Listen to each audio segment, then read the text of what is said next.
You are watching Active Healing with BHEEPOSH. Today we have Jackie Phamotse as one of our guests, who is a social activist, a philanthropist, an author, as well as a public speaker. Staying fit is an important part of active healing.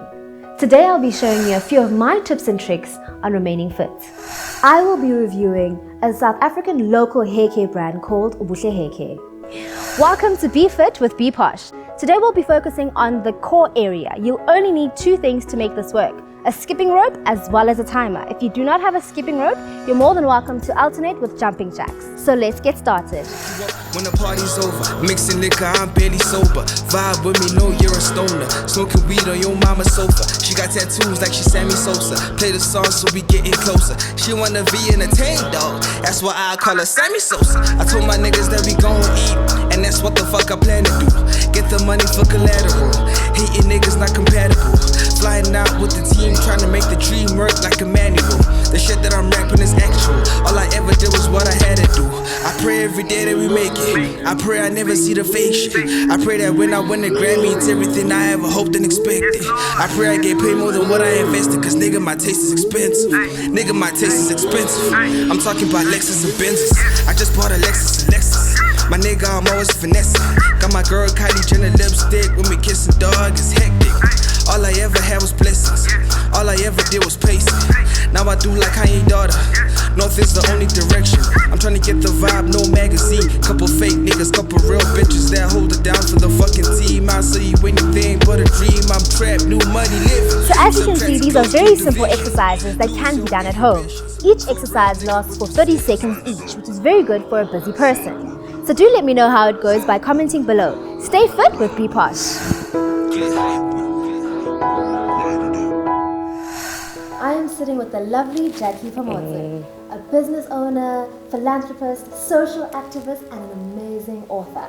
Welcome to the show. Thank you for having How are me. you today? I'm very good. Girl, how was I doing after reading your book? So the first question You survived it. Yeah. I did. You survived writing the actual book, so that in its own is amazing. It's a journey because you poured yourself out to the world. You opened your dark pages to us. So the first question I have to ask is, how close to your reality is the book? It's very close. I think if I were to rank it in a percentage, it would be probably 85-90%. If you say it's 85%, that would mean that you are then treasure. Or not? Most probably. I have to know because there's quite a few explicit scenes in the book, very heart-wrenching explicit scenes. So one would then wonder, is this a journey that you went through yourself? Yeah. And if so, how would you say it shaped your view of men, your relationship with men, whether it be friends, brother, partner? How did it impact, did it bring up any form of daddy issues? It's very difficult to interact with men, Yes. you know, because of my background. It took a lot of mental restabilizing, having conversations with myself, a psychologist, but also because of, as you said, the graphic scenes. There's a very graphic scene that was a gang rape. Yes. And yes, it's a part of me that is very difficult to forget, especially when it comes to interacting with men. But I think in that space where I have to interact with a man, whether it be a conversation or sexually or a friend or a brother or something like that, my guards are always up to say, am I safe with you? Am I going to be comfortable with you? Do you know my journey enough to be sensitive to certain things, whether it be a scent that I don't like, whether it would be you coming from behind and greeting me from behind or just cuddling me. Does it feel natural, or do I feel like you're a perpetrator or something like that? So my relationships with men have really changed. I'm very guarded around men. I'm very observant. I take my time to interact with anybody. That's hectic. And then I went back and I started thinking about Tresha's relationship with a female. No, the female. Because, you know, the fallback most often for anybody that is in Treasure's position is to fall back into a female relationship, right? Yeah. Because of comfort, safety, as she says in the book. It's something that doesn't feel threatening as you would expect. Even her first encounter with her girlfriend in the book was a little bit daunting, but nonetheless, the relationship was safe for her. Yes, it so was.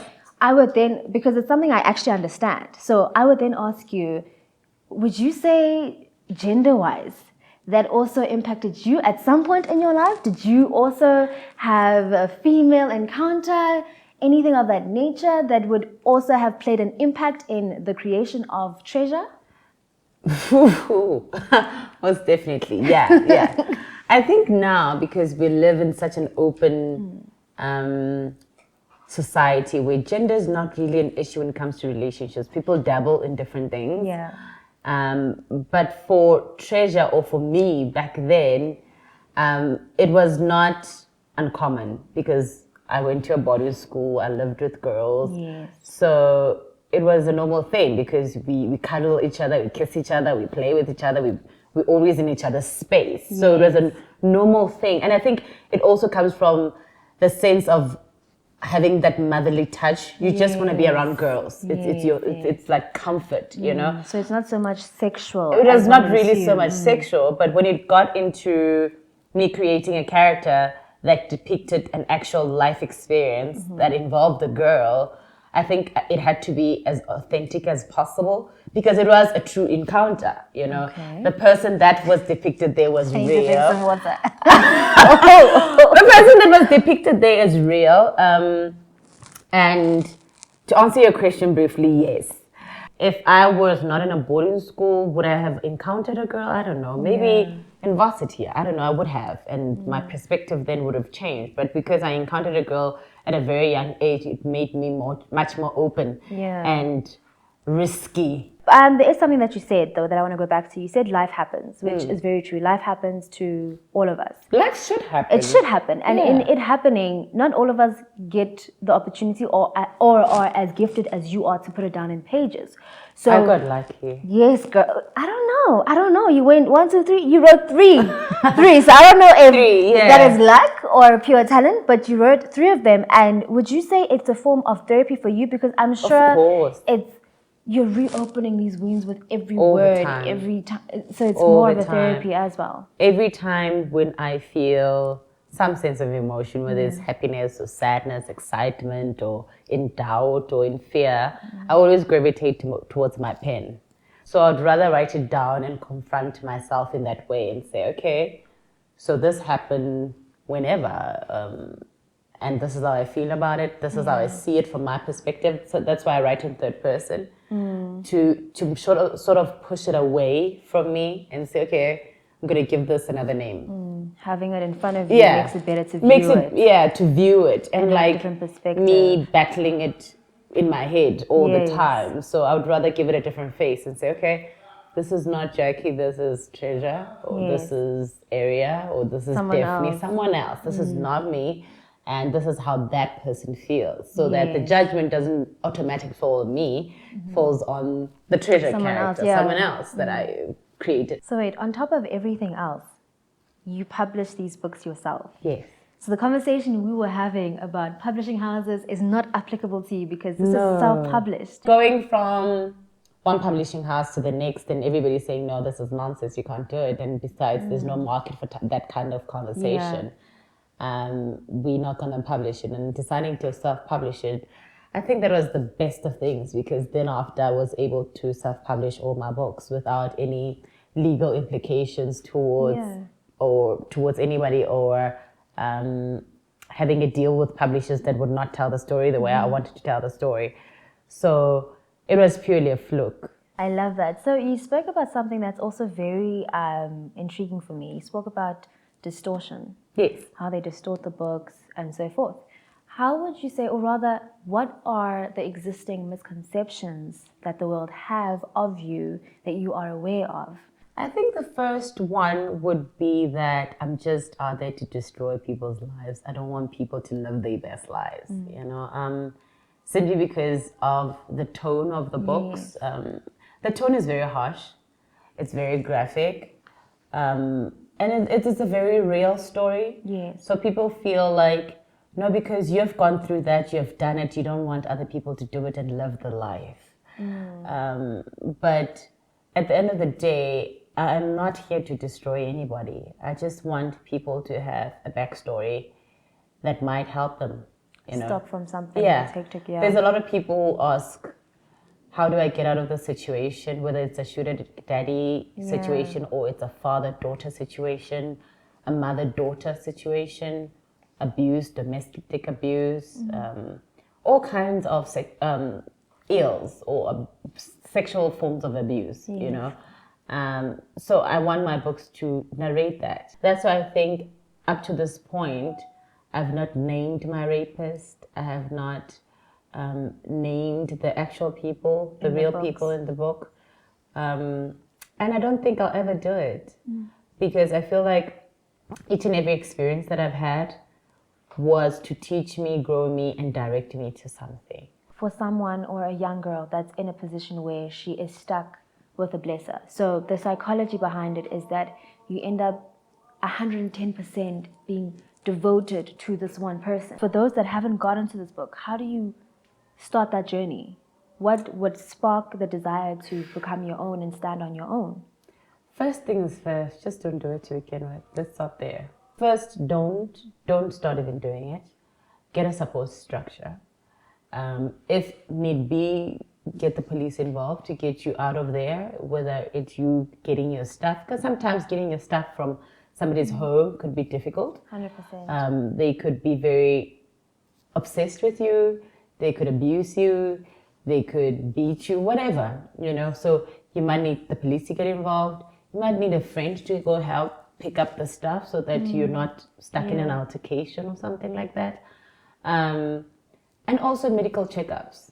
How would you say we get that started? Because I think the point of the show on its own and the point of the work that you do is to get conversations started. So now that conversations are starting, then what?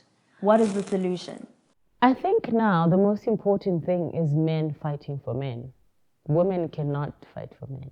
We cannot say every now and then, women stand up against abuse, women do this. No, the men need to say, guys, how do we stop our behavior towards women?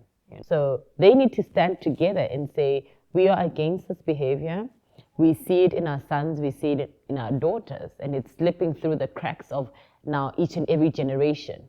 How do we stop it? Women cannot fight for them. We've got our own struggles, really. So we cannot teach men how to be men.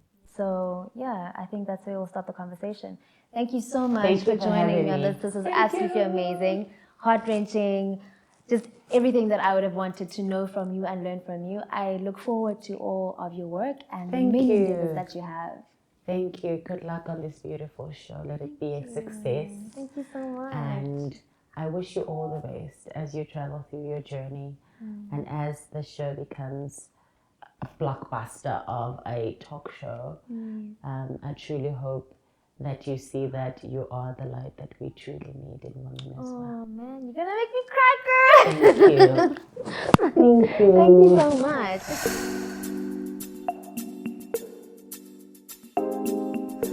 We have Ubuhle Haircare essential oils. We have the dandruff oil for those ngara things on your hair. We have hair growth oil if you're struggling and you have wispy hair. You can also use this on your beard gang. We have the strengthening oil for the voma, for the hair, obviously.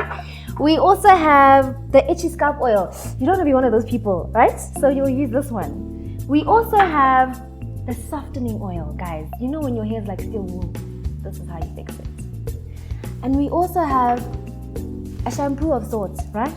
But this shampoo is an African black soap. It's not shampoo, it's a soap. But oxalayo, it does what a shampoo does. It washes your hair, right? So this is amazing for your hair because it also brings back the moisture and takes off the dirt. And then you moisturize it with this, the butter, which has shea butter, olive oil, and the secret ingredient, Ubuhle hair oil. So now I'm one of those people right now. I'm itchy, so I'm gonna unitchify myself, right? need to take off my Shara hair and put on some, where is it? Where's the itchy one? Oh, there you go. I found it, this one. This is one I love using at the end of every day because underneath my wig, it does get hot and humid, which does make it a bit itchy, right? I don't suffer much from dandruff, so this is what I use. And it's amazing because of the application device. All you do is you dip it in. Make sure not to drop any because it is liquid gold, so you want to have every single drop. Take it in like that, and you literally just apply it in the middle of your braid if you have braids. If you don't have braids, you're more than welcome to put it on your hands and just go in with it, get down and dirty with it. But this is my favorite way of doing it. I don't always have my natural hair out as my afro. I have it as braids because it's a protective hairstyle and it does help it grow. And then, you know what you do? It makes your hair grow. Massage it, moisturize it, tenderize it. And then you'll have amazing hair. And that's that on that. Thank you for watching Active Healing with myself, BHEEPOSH. I do hope that you were able to take away something valuable from today's show. If you are looking to collaborate with me, please make use of the contact details below. Till next time.